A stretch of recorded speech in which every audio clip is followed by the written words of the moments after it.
So to make a disinfecting solution, we're going to use bleach and water. It's 1 teaspoon of bleach to 1 cup of water. So let's make that up right now.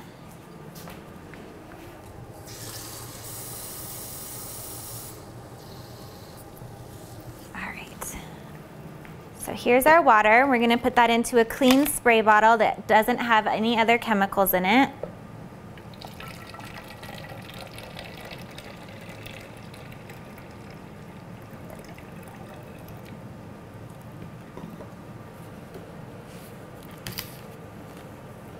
And then we're going to measure out very carefully a teaspoon of bleach.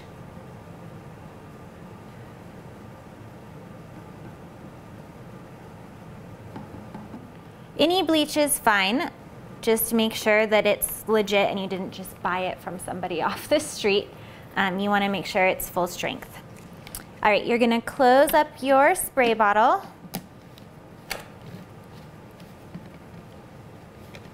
Make sure the nozzle is closed. You're going to shake it up. And then let's clear off our counter.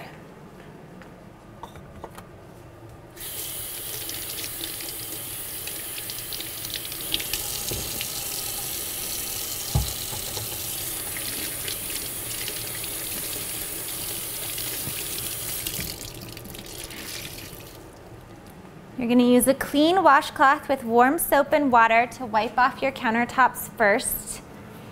Washcloth is a little bit safer to use than a sponge because sponges tend to soak up bacteria and hold on to those, whereas a washcloth you can very easily throw in your washing machine and get it clean again. There are no crumbs, there's nothing else on the countertop, and so we're ready to disinfect. To disinfect, you're going to spray the countertop and then you're going to leave it and let it air dry. If you want to dry it, you want to use a clean towel or a paper towel, but you have to wait 30 seconds after you spray it.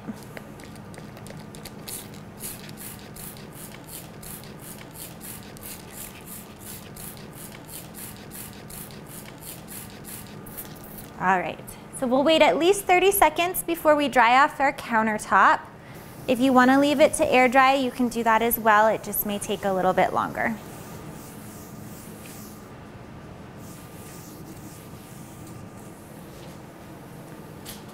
And there you go, countertop is clean. It's also a good idea to disinfect surfaces that are touched a lot, so handrails, doorknobs, anything that a lot of people are coming in contact with or that you touch regularly should be sprayed down frequently.